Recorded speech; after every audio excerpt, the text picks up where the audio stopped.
चौबीस तीर्थंकर भगवान की, पंच परमेष्ठी भगवान की, महावीर भगवान की, जिनवाणी माता की, गौतम गणधर देव की, आचार्य श्री कुंद स्वामी की, आचार्य श्री शांति सागर जी महाराज की, आचार्य गुरुदेव श्री धर्म भूषण जी महाराज की, आचार्य श्री सम्यक्त भूषण जी महाराज की।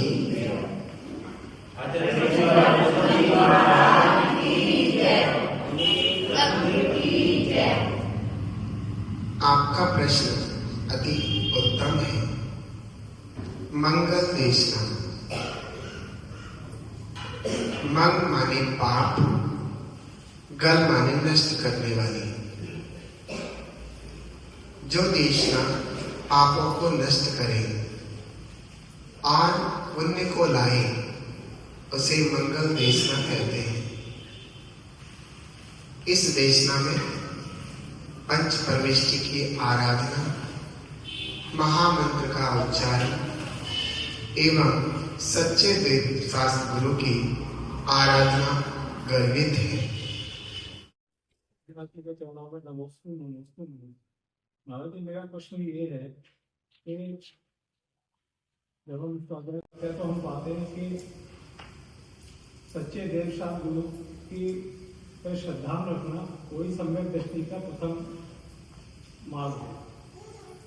और यदि कोई सम्यक दृष्टि है इस उसको लेकर कि वो सच्चे देव शास्त्र गुरु का श्रद्धा करता है और संसारिक गृहस्थी में रहकर, संसार में रहकर यदि कोई उसके ऊपर कोई विपत्ति आती है या कोई परिवार में कोई आती है तो वो किसी और कर्मों से उसको उसके उपाय खोजने लगता है।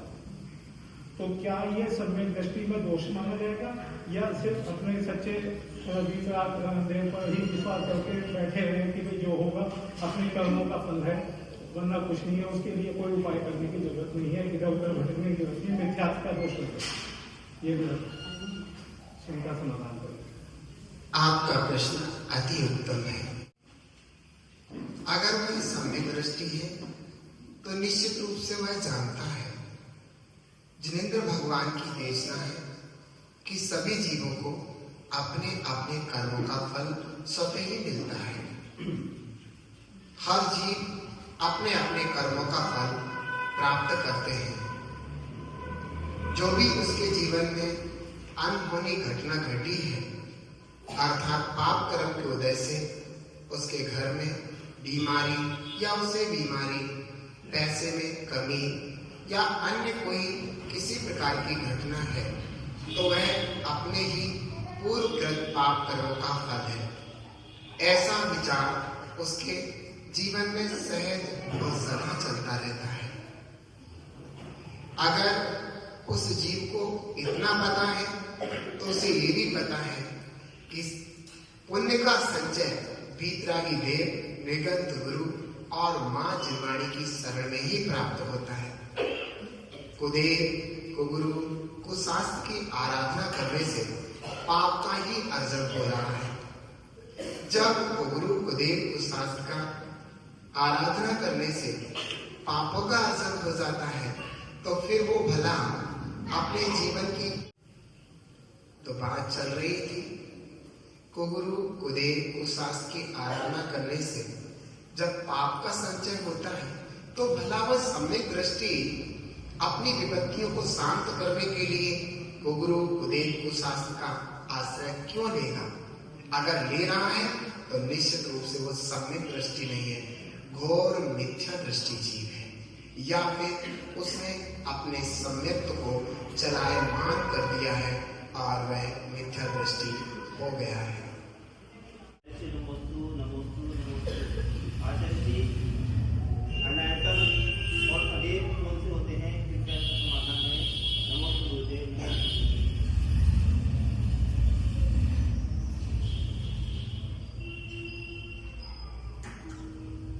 अनायतन और अदेव प्रश्न किया। यहाँ अनायतन मात्र कहने से सब कुछ चल जाता है। कुदेव कुगुरु कुधर्म, और कुदेवों को मानने वाले, कुगुरु को मानने वाले, कुधर्म को मानने वाले, इस प्रकार से 6 अनायतन होते हैं। जो धर्म के आयतन नहीं है, जो सच्चे धर्म नहीं है, उन्हें अनायतन कहते हैं।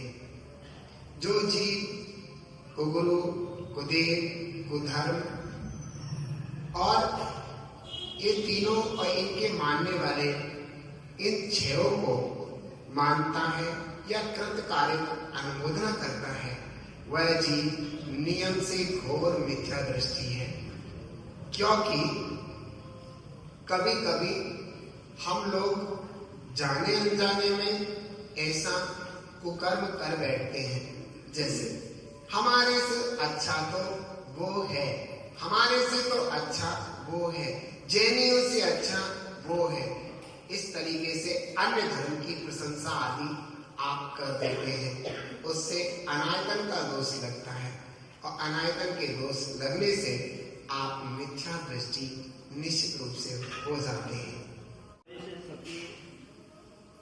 सबकी इच्छा है और ये सबकी जिज्ञासा भी है कि हम सभी आपके मार्गदर्शन में,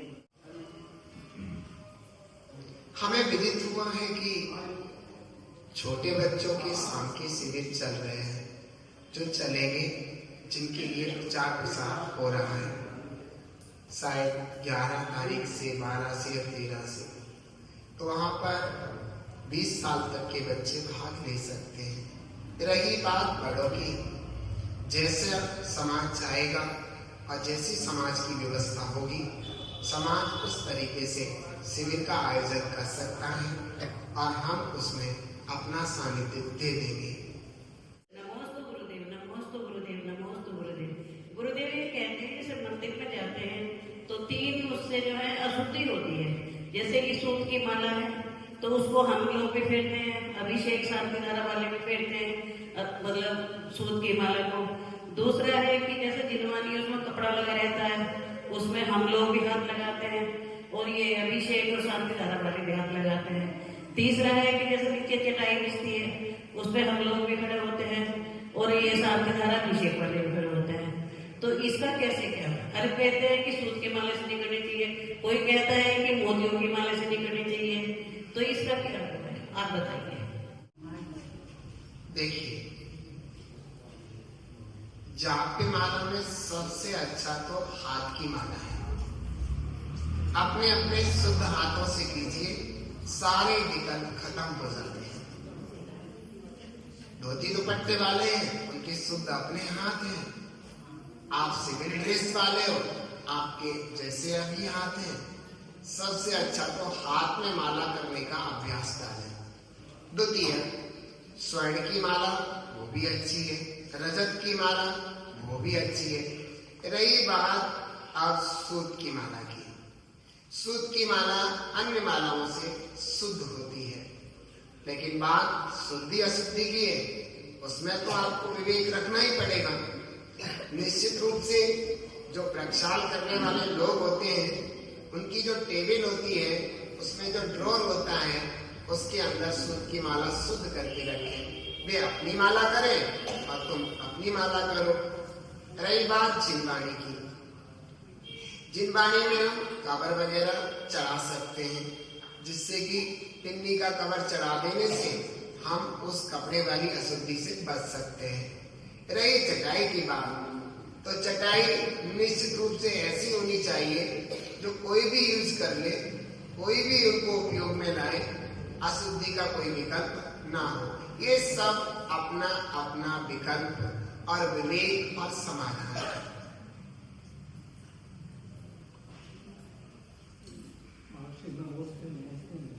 ये प्रश्न है कि तीर्थंकर जब तप के लिए जाते हैं तो क्या उनके पास पीछे कलंडर होता है, और जब उन्हें केवल ज्ञान हो जाता है, समूह में विराजमान हो जाते हैं, तो क्या उस समय छूट जाता है? तीर्थंकर भगवंत का उत्सर्गमान होता है। वो सूत बराबर भी किसी भी प्रकार का परिग्रह अपने जीवन में धारण नहीं करते। उनको दीक्षा लेते ही ऐसी वृत्ति प्रकट होती है कि वे आकाश मार्ग में ही चलते, उठते, बैठते, विहार करते हैं। उनको किसी भी प्रकार का निहार नहीं होता है, इसलिए उन्हें कमंडल की जरूरत नहीं है और ना ही उनको भिक्षिका की जरूरत है। तीर्थंकर जब दीक्षा लेते हैं तो उनको कोई भी भिक्षी कमंडल भेंट नहीं किया जाता और ऐसा कोई विकल्प उनके मन में आता भी नहीं है। वे हमेशा निकंठ दिगंबर दीक्षा लेकर के अपने आत्मा की आराधना करते करते अपने आत्म स्वरूप में लवलीन हो जाते हैं और 4 घातिया कर्मों को नाश करके अरिहंत अवस्था को प्राप्त करते हैं। नमोस्तु गुरुदेव, नमोस्तु गुरुदेव। मेरा प्रश्न ये है कि जैसे जैन धर्म में अनेक संप्रदाय हैं, अलग अलग मत के मानने वाले लोग हैं और अलग अलग समाज हैं, तो गुरुदेव मेरी शंका ये है कि क्या हम जो दिगंबर अनुयायी हैं, अन्य पंथ मानने से हमें कोई दोष लगता है? अन्य साधुओं की सेवा करने से क्या कोई हमें दोष लगता है? कृपया थोड़ा सा हमारी शंका का समाधान। नमोस्तु। तीर्थंकर भगवंतों ने निर्ग्रंथ दिगंबर मुद्रा को ही श्रेष्ठ मुद्रा माना है। वही मुद्रा भगवान बनने के लिए निमित्त होती है। अन्य कोई मुद्रा दुनिया में न पहले कभी हुई थी, न अब है, न आगे होगी, जो कि परम सिद्ध अवस्था को प्राप्त करा सके। इसलिए परम निर्ग्रंथ दिगंबर मुनिराज ही मोक्ष के लायक होते हैं और वे ही सच्चे गुरु होते हैं। उनकी आराधना करने वाला जीव निश्चित रूप से उनकी चर्या का अनुपालन करके भगवान बनता है और इसके अलावा जितने भी मार्ग हैं सब उन्मार्ग हैं, बेकार मार्ग हैं, संसार को बढ़ाने वाले मार्ग हैं, ऐसा तीर्थंकर भगवंतों ने कहा है। जो उन मार्ग को अपनाता है, जो अशुद्धियों से सहित विकार रूप मार्ग को अपनाता है, वह जीव नियम से मिथ्या दृष्टि होता है। इसलिए सम्यक दृष्टि किसी भी अन्य देशधारियों को कभी भी नमस्कार, पूजा, आराधना आदि नहीं करते हैं। पूजा करते समय हमें नौम की स्थापना करनी चाहिए क्या गुरुदेव जी? क्योंकि नौम फल में आता है।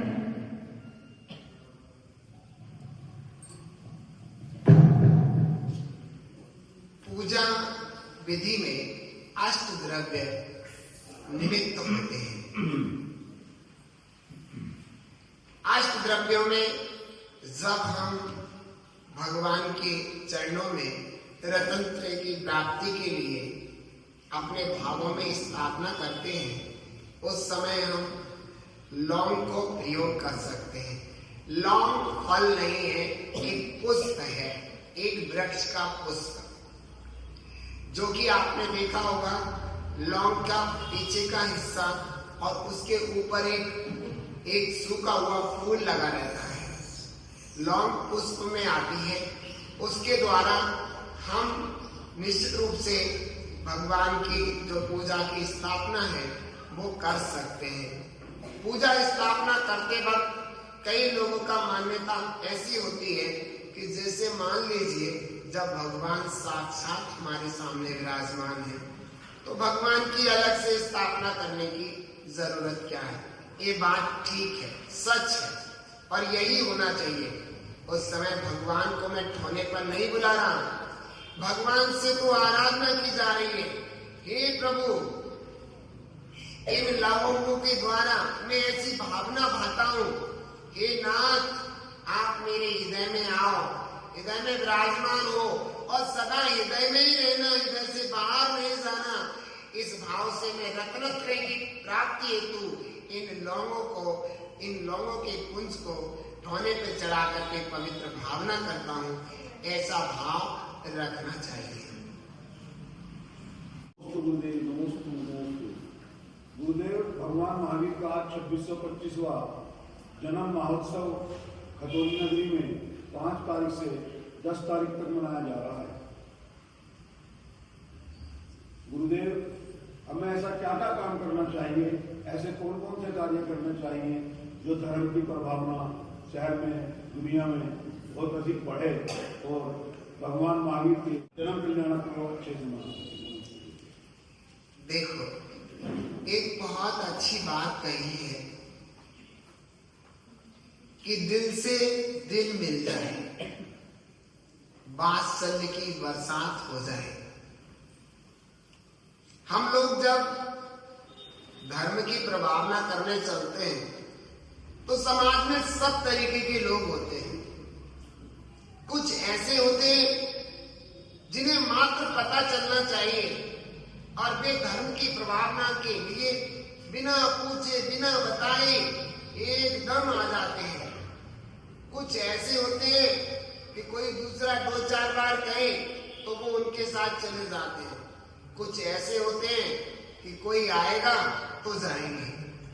सच बात तो ये है कि हम लोगों को घर घर जाकर के प्रत्येक व्यक्ति को जोड़ना चाहिए कि अब की बार रथ यात्रा महोत्सव में महावीर जयंती के या महावीर जन्म उत्सव के अवसर पर आप लोगों को निश्चित आना है।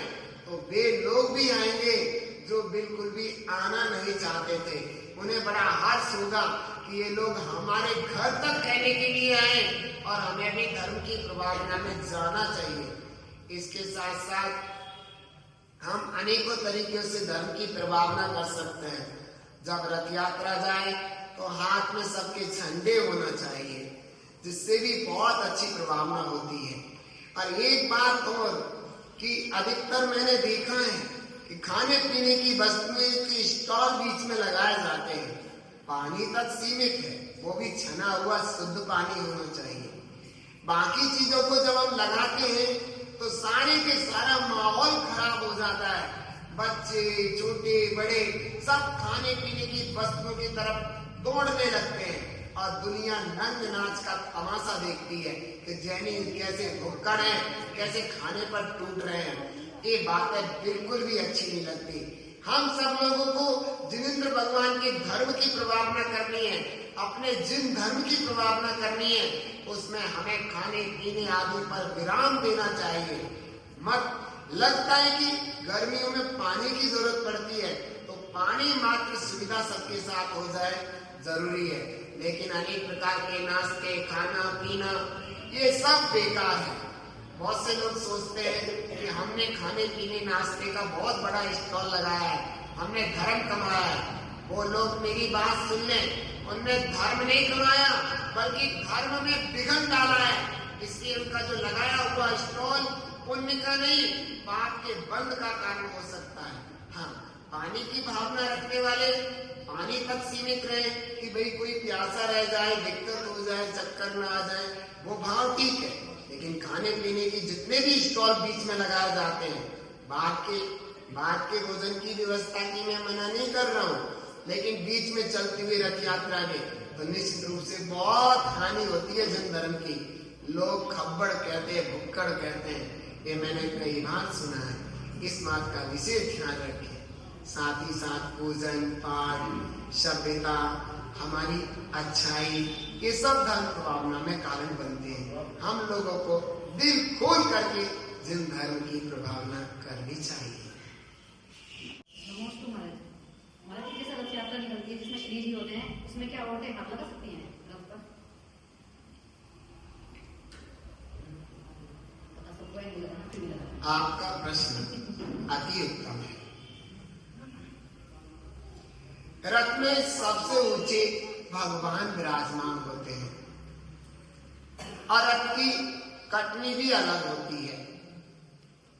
बाकी चारों तरफ का जो रथ का हिस्सा होता है उसमें अगर औरतें हाथ लगाकर एक भावना भाती है कि भगवान का रथ आगे चले, तो उसमें हमें लगता है कोई ऐतराज पर दिक्कत नहीं हो सकती, क्योंकि भगवान तो बिल्कुल अलग ऊंचे सिंहासन पर विराजमान है। ऐसा होता है, अधिकतर स्त्रियां भगवान के रथ के पीछे पीछे चलती हैं। उनकी मनोभावना रहती है मेरे भगवान आगे आगे और हम पीछे पीछे, ऐसा मातृत्व भाव उनके अंदर रहता है। अगर वो किसी प्रकार से भावना भा ले और अपने किसी बाहरी हिस्से में अपना हाथ लगा ले तो उसमें कोई दिक्कत नहीं है, लेकिन कोई स्त्री या कोई लड़की रथ के ऊपर नहीं बैठ सकते। ये एक प्रश्न है, आज का ज्वलंत प्रश्न है ये कि आज मोबाइल जो है वो घर घर में हर हाथ में है, तो हर चीज की जैसे मेरिट और डिमेरिट दोनों होती है, तो उसी तरह से टेक्नोलॉजी के हिसाब से देखा जाए तो आज के बच्चों के लिए ये आवश्यक भी है, लेकिन आज बच्चे मोबाइल को लेकर जो है वो ज्यादा बिगड़ रहे हैं, उल्टी सीधी चीजें देखते हैं, मतलब पढ़ाई के उसके अंदर जो है, तो इससे हम कैसे बच सकते हैं, कैसे माँ बाप इसका मतलब समाधान करें कि बच्चे जो है वो उसका लाभ उठाएं टेक्नोलॉजी का, ना कि उसके साथ जो है अपने संस्कार को खराब करें। आपका प्रश्न अति उत्तम है। एक कार्य तभी संभव है जब माता पिता दादा दादी ये प्रतिज्ञा करें कि हमें अपने बच्चों को सुधारना है। अगर उनके मन में एक प्रतिज्ञा हो गई कि मुझे अपने बच्चे को मोबाइल से बचाना ही है, तो बचाने के अनेक साधन हो सकते हैं। जैसे कि उनके हाथ में कॉल करने के लिए एक छोटा मोबाइल चलेगा। बाकी अगर उन्हें क्लासेस लेनी है अपने स्कूल की या स्कूल के अन्य साधन देखने हैं, तो माता पिता के पास जो मोबाइल है उसको लेकर के माता पिता के सामने देखें। पिताजी नहीं हो सकते, घर में माँ है, अगर रसोई में भोजन बना रही है तो कहे मेरे साथ रसोई में यहाँ पर खड़ा हो जा, उसकी सुविधा की जाए। या लड़की हो या लड़का, यहाँ पर आप अपनी क्लासेस लीजिए मेरे आंखों के सामने, और इस तरीके से हम बच्चे की क्लासेस भी पूरी कर सकते हैं। और क्लासेस पूरी होते ही तुरंत उसका मोबाइल लो और उसे लॉक कर दो, क्योंकि मोबाइल बच्चे के हाथ में अकेला रहेगा तो निश्चित रूप से तुम्हारा बच्चा पतित होगा, बिगड़ेगा, कोई उसे बचाने वाला नहीं है। तुम अपने ही मन को देख लीजिए, तुम्हारे 45, 50, 60 साल तक की उम्र हो गई, आज भी तुम्हारा मन विचलित हो जाता है। फिर नन्हे से फूल जो युवा सीमा की ओर प्रवेश कर रहे हैं वो कैसे नहीं बिगड़ेंगे। कोरे कागज को लिखना होता है, ऐसे भी बच्चे कोरे कागज होते हैं, उनको संस्कार दिए जाते हैं, उनकी गलतियों पर रोक लगाई जाती है। अगर इतना नहीं आता तो निश्चित रूप से समझिए आपके बच्चे एक पोता पोती पतन की ओर निश्चित रूप से जाएंगे और तुम उन्हें रोक नहीं सकते हो।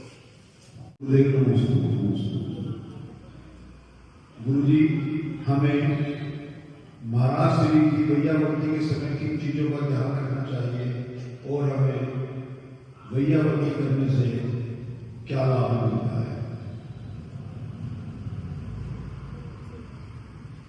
वैयावृत्ति अर्थात गुरुओं की हर तरीके से की गई सेवा का नाम वैयावृत्ति है। चाहे वो आहार हो, चाहे वो विहार हो, चाहे उनकी मालिश, चाहे उनकी थकावट होने पर हाथ पैर दबाना, या उनका कमंडल उठा के चलना, या उनका शास्त्र उनको देना, ये आदि अनेक क्रियाओं से वैयावृत्ति की जा सकती है।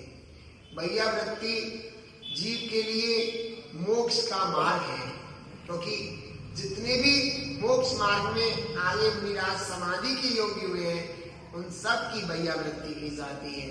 और वैयावृत्ति से स्वयं को भी फल प्राप्त होता है, और जिन मुनिराज आदि की वैयावृत्ति की जाती है उनको भी विशेष फल प्राप्त होता है। उनको समाधि में कोई दिक्कत नहीं होती और हमें पुण्य का संचय होता है। इसलिए शाम आदि को जब भी मुनिराज की वैयावृत्ति करने जाए तो एक बात का विशेष ध्यान रखें, या अपने पास कोई कपड़ा सूती मुलायम हो, जिससे कि जिन हिस्सों पर मुनिराज की हम वैयावृत्ति कर रहे हैं वहां से हम मच्छर आदि को वहां से हटा सके, जिससे कि हमारी भैया वृत्ति करने में कोई हिंसा ना हो जाए। ऐसा कार्य हम कर सकते हैं और सहज भाव से। लेकिन ये बात भी निश्चित है, आप आए और सीधे भैया वृत्ति करने लगे, एक बार गुरु से आज्ञा जरूर लेना चाहिए। हे गुरुदेव नमोस्तु, मैं आपकी भैया वृत्ति का इच्छुक हूँ। मुनिराज ये तो कहेंगे नहीं तो ठीक है तुम भैया वृत्ति कर लो, मुस्कुरा देंगे, आप समझ जाना कि उनकी भैया वृत्ति हम कर सकते हैं। अगर वे कुछ न कहें तो बिल्कुल शांत होकर के बैठ जाए, शायद वो बाकी अन्य और अभी अनेक अभिप्राय हैं, देख सोच कर विवेक से ही कार्य लें। पता नहीं कौन से मुनिराज किस अभिप्राय को वहां पर सिद्ध करें और हमें समझाना चाहे, खैर वो चीज अलग है, लेकिन इन बातों को विशेष ध्यान रखें। एक बार की बात है कि कुछ लोग ऐसा भी कह देते हैं कि रात्रि कालीन में मुनिराज के तेल मालिश नहीं करना चाहिए, आहार का दोष लगता है। तो आहार तो मुनिराज एक बार दिन में आहार पानी लेते, उसके बाद अगर तेल मालिश दिन में भी की जाए तब भी दूसरी बार आहार का दोष लग जाएगा। फिर तो मुनिराज के 2, 3, 4 बार आहार हो जाएंगे और फिर रात्रि में करने से तो वो भी दोष माना जाएगा। ये बिल्कुल गलत है, क्योंकि तेल आदि मालिश करने से मुनिराज के आहार आदि दोष का कोई दोषारोपण नहीं होता है, क्योंकि लेपा आहार सिर्फ वृक्षों को होता है, पेड़ों को पौधों को होता है, मुनिराजों को नहीं। अब बताओ तुम्हें, जब मुनिराज रात्रि कालीन में लघु शंका दीर्घ शंका आदि जाएंगे तब क्या वे हाथ पैर और अपने अंगों को उस जल से नहीं धोएंगे? अगर धोएंगे तो उनको पानी पीने का दोष लगेगा क्या? ये सिद्धांतिक विरुद्ध है। जो लोग मिथ्या दृष्टि इन बातों को बिना मतलब की उड़ाते हैं और भैया वृत्त से लोगों को वंचित करते हैं, वे दुष्ट हैं, ऐसा बिल्कुल ठीक नहीं है। इसलिए आगम जैसा कहता है उसी के अनुकूल हमें भैया वृत्ति आदि साधन करना चाहिए। कोई वृद्ध मुनिराज है, थके हैं, युवा भी है, या उन्हें कोई बीमारी है, दुख है, तकलीफ है, या किसी तरीके से परिश्रम से थक गए हैं, उन मुनिराजों की हमें भैया वृत्ति करना चाहिए और विशेष पुण्य का अर्जन करना चाहिए। छोटे बच्चों से जब हम भैया वृत्ति करवाते हैं तो छोटे बच्चों को भी गुरु की भक्ति के प्रति विशेष स्नेह उमड़ता है, जिससे वे आगे चल के भी गुरु की भक्ति करते रहते हैं। और हम अगर उन्हें वंचित करेंगे भैया वृत्ति से तो वे कभी गुरु के पास भी नहीं आएंगे और वे धर्म से दूर होते चले जाएंगे और गुरु का आशीर्वाद भी उन्हें नहीं मिल पाएगा। इसलिए भैया वृत्ति बहुत शुद्ध और पवित्र चीज है, हमें निरंतर करते ही रहना चाहिए। भैया वृत्ति नाम का हमारे आगम में विशेष गुण बताया, हमें उस गुण की संभाल निरंतर रखना चाहिए। गुरुदेव मेरा प्रश्न है कि गृहस्थ को सबसे ज्यादा गुण किस कार्य में लगता है और सबसे ज्यादा गुण किस कार्य में लगता है? नमस्कार। मुझे लगता है कि आप शायद यह पूछना चाहते हैं कि गृहस्थी को सबसे ज्यादा पुण्य किन कार्यों से लगता है और सबसे ज्यादा पाप किन कार्यों से लगता है। ये तो दुनिया जानती है। पूजा पाठ, अभिषेक, आराधना, स्वाध्याय, आत्मचिंतन, गुरु की भक्ति, आहार विहार, जिन धर्म की प्रभावना, साधर्मियों के प्रति वात्सल्य, धर्म की खूब महती प्रभावना, अच्छे भाव रखना, सुबह शाम यही भावना रखना कि जगत के सभी जीव पवित्र जिन धर्म की आराधना करें और सुखी होना, ये सारे पुण्य के संचय के कारण है। और जितने मिथ्या संबंधी पाप जो दोष हैं, जो कि पाप रूप है, हिंसा, झूठ, चोरी, कुशील, परिग्रह रूप है, विशेष राग द्वेष रूप है, आत्मद्र धान पीते हैं, ये सब पाप रूप है, इनसे हमें बचना चाहिए। परंतु एक बात तो आपको ध्यान रखनी चाहिए, हम आपसे करने आए, आपस में कलह हो गई, तूने कर दिया, इसे नहीं आता, इसे अलग हटाओ।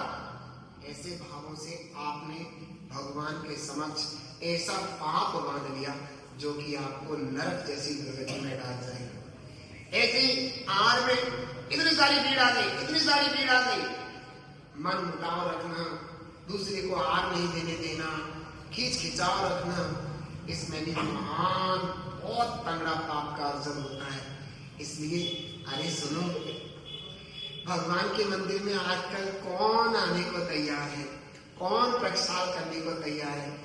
किसी ने भावना बनाई है तो उसे बड़े अच्छे से आओ आओ बेटा, आओ आओ आओ भैया, बहुत अच्छे, आप आए हो, आ जाओ, भगवान के ऐसे कर लो, भले ही हमारा नंबर हो, अपना नंबर पीछे कर दो, उन्हें आगे करो, आओ आओ, बहुत अच्छा किया तुम आ गए, आ जाओ, भगवान के चरण छू लो, ये कर लो, वो कर लो। उसे इतनी खुशी मिलना चाहिए कि वह स्वयं आया है और अपने मित्रों को भी कल को बुला करके लाए। ऐसे आहार में, अरे भैया तुम कितने मेवा मिष्ठान घर में बना लेना, लड्डू रसगुल्ले आदि बना लेना, कोई तुम्हारे घर झांकने तक खाने तक नहीं जाएगा। महामिराज के आहार का पड़गान हुआ है आपके यहाँ, इसलिए इतने सारे लोग आपके घर आहार देखने के लिए और देने के लिए आए। ये आपका महान पुण्य और सौभाग्य है। वहाँ आप मुंह मटका करके, बुरे भाव करके पाप बंधन मत करो, अपना सौभाग्य समझो कि आज हमारा घर स्वर्ग बन गया है। स्वयं जिनेंद्र भगवान के उन्नय, जिनेंद्र भगवान को मानने वाले, जिनेंद्र भगवान के पद का अनुसरण करने वाले महामुनिराज हमारे घर पधारे हैं और उनके साथ उनके सारे भक्त पधारे हैं। खुशी से ऐसे भर जाना चाहिए। उस खुशी में जब तुम्हें पुण्य का संचय होगा, वो निश्चित रूप से 700 पुण्य का अर्जन होगा। हे जिम्मेवानी भारती होए जपू निरंजन, तो तेरी शरणागत सो पावे सुख चैन। या